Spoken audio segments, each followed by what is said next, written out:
Hello Scorpio friends, I'm Annie Botticelli and welcome to my video, Scorpio November 2020, Astrology Must Knows.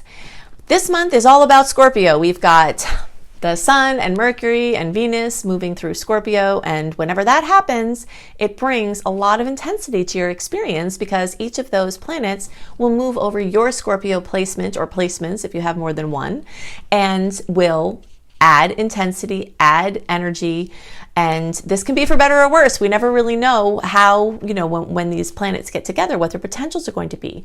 But in general, when Venus crosses over your placement, that is a sweet kiss.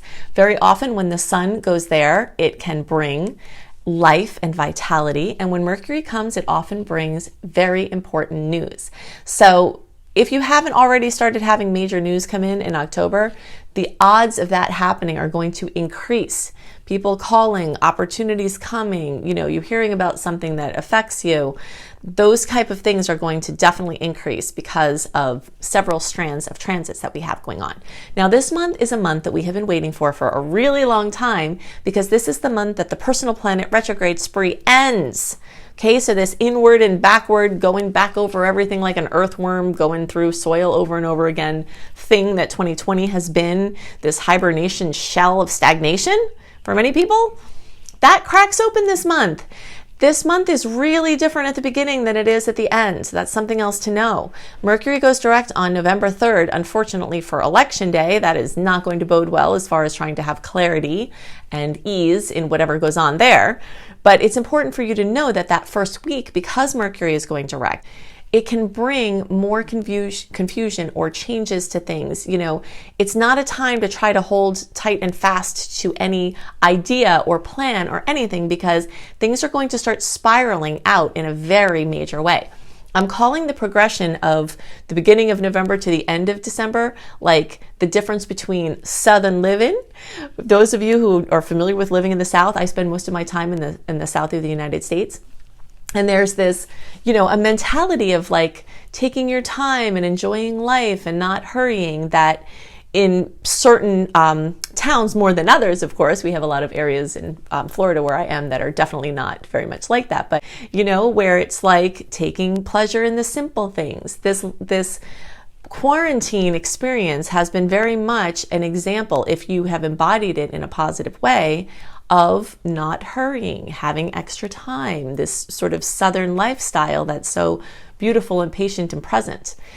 And the beginning of the month is still kind of like that, where it's like there's a slowness to life. But with every week that passes into November, it changes into New York City life. Okay, that's where I grew up, and it was insane, and it's still insane, even regardless of how many people have fled from New York. It's a crazy place to be.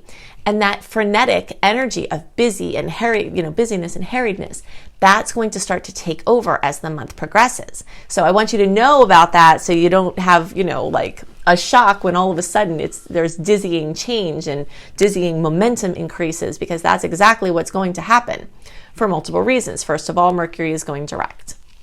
That post-shadow period lasts till November 20th.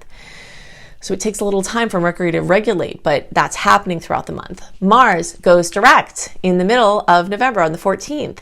Mars is one of your rulers, so this is going to be of special significance to you. So anything that was stalled out or anything that was internal will start to make its way into the external more. And if something was moving slowly or held up, you might notice that the momentum starts to build more and more. With every week we pass out of the post-retrograde transit Mars. Okay, so it will take from the middle of November till the beginning of January for Mars to get completely situated. But you will notice the momentum, the oomph, the drive, the ambition increasing, and sometimes to the day. Like you wake up and it's like, oh, is that the day Annie was talking about? I feel like ready, I feel motivated. So that's going to start happening. And it's in Aries, which is the other sign that it rules. And so there's going to be a little bit of impulsivity and recklessness to this moving forward. So you have to, kind of be aware of that. If you've been trying to do something with your health or your health care, you might notice that wakes up, okay? Because that's going to be accentuated by Mars, that division for you. Happy birthday to the Scorpios who will have their birthdays in November. Birthday time is a very special time astrologically because the sun represents our desire. All the planets have energetic representations, and the sun represents what we want. So when the sun in the sky comes back to the same point that it was at when you were born, it opens a portal for your wishing. So if you want to maximize your birthday wishes or any other astrological period wishing, you can check out my video, search for Annie Botticelli Making Wishes Come True, and you will find this. But do know that you don't want to ignore this open wishing portal because it can be very powerful, very profoundly quick in many cases. And even if you're watching for Scorpio as your moon or your rising or whatever placement you're watching for, the sun crossing over whatever Scorpio placement you have can definitely be a time of revitalized intention making and also rebirth, you know, kind of just fresh new cycle energies for you either way. Also know that in the months, or actually the weeks before your birthday, the 12th house gets lit up before your rebirth happens. So sometimes people get psychologically awry.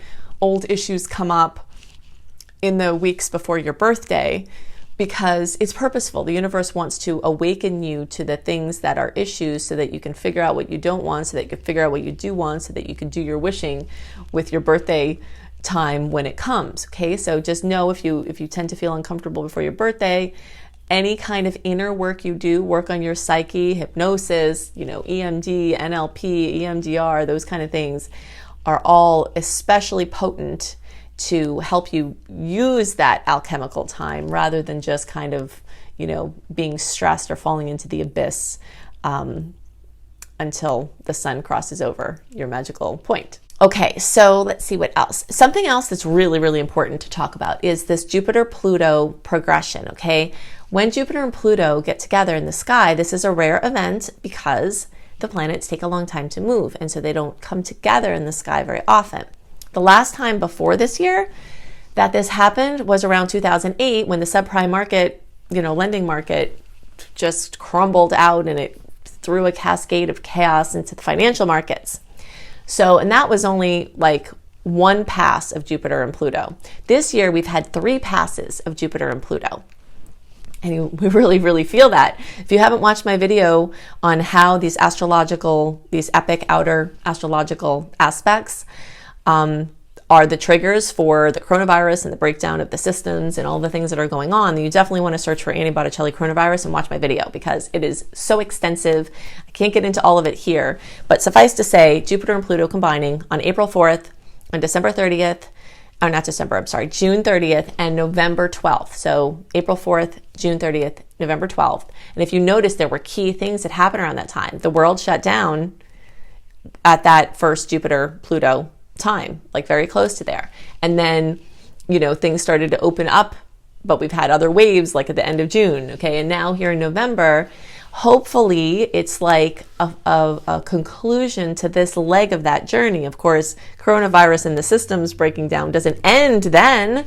It just moves into its evolution, next evolution, which is in Aquarius. Okay, this is where the solutions are. This is where the innovation comes in. This is what we're stepping into as Jupiter and Saturn both leave Capricorn and move into Aquarius in December. We'll talk about that more in December, but suffice to say, it's something notable is going to happen at this time because the planets are coming together. And for Scorpio people, you might see things in your home or housing or family, things with, you know, your relatives, things with your communication or your creative projects.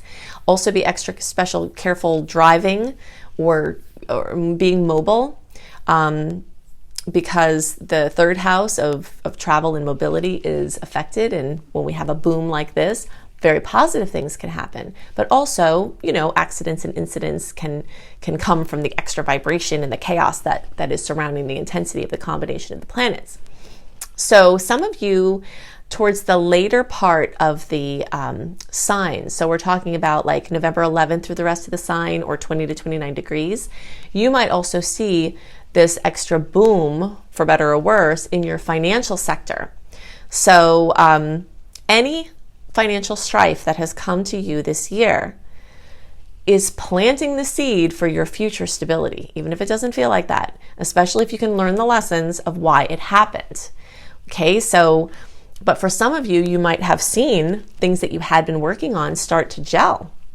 And even though many people have been thrown into financial chaos this year, many other people, many people who I know, also have had things gel for them financially in a way that hasn't in a long time that they've been working towards. And these planets like Capricorn energy is this energy of gelling, it's this energy of long-term stability. And whether the long-term stability is gelling now or whether the foundation is being built now, that will be the difference in how you're experiencing it. But it is still the same energy at play. Okay, so for all of November into half of December, personal planets, the Sun, Mercury, and Venus will be in Scorpio. So we talked about that, how that's going to, kiss and add intensity, but just kind of wanted you to know that that does linger until the middle of December. It's not just in this month.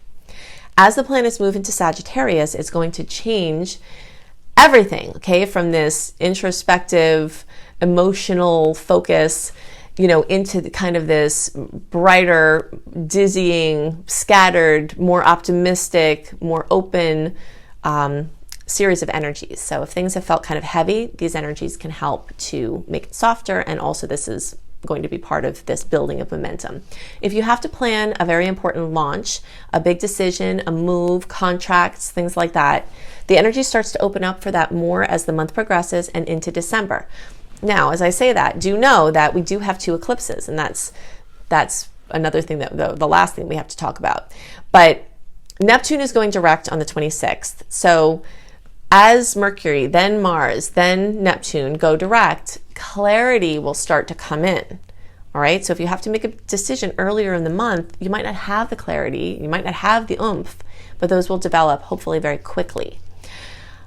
If you think you're sure about something that you're doing and it's in the flow, then you proceed with it. But also know that eclipses can bring in trajectory changes. So decisions you make in the beginning or the middle of November could be completely null and void with the information that comes in as the eclipses develop.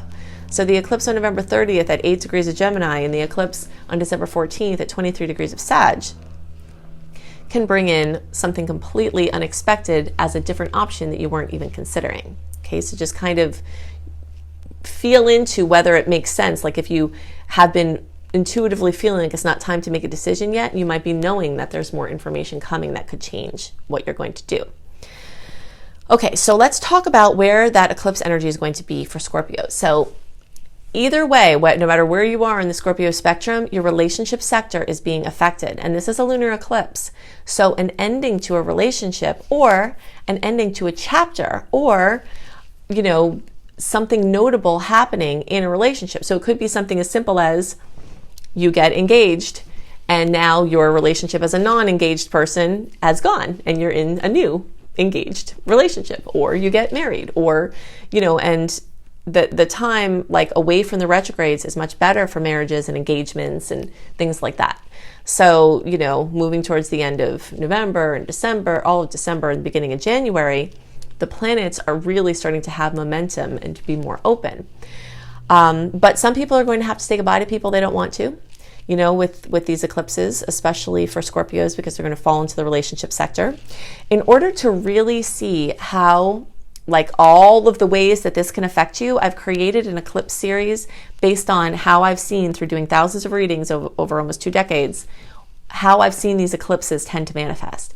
So if you are in the October-born Scorpio realm, or even a little bit into the first week of November, or from 0 to, we'll say 15 degrees. So basically the first half of Scorpio, you might feel that energy in the 8th house, okay? But all Scorpios can also feel it in the 7th house. So for all Scorpios, look up Annie Botticelli, Eclipses in Gemini, because that's the sign the eclipse is in. You can also be proactive and look at the eclipses in Sagittarius, because that's the one in December, and we do see effects from eclipses 4 to 6 weeks before, or even more sometimes. So October, you might start to see November eclipse stuff. November, you can see November and December eclipse stuff, okay? So look up Annie Botticelli, Eclipses in Gemini, Annie Botticelli, Eclipses in Sag. Or you can go to my homepage and go to the playlists, and I have the whole eclipse series there. For those of you who are in the first half, so from the beginning of the sign until around, through part of the first week of November, Also look up eclipses in Scorpio. Okay, and then all Scorpios also look at eclipses in Libra.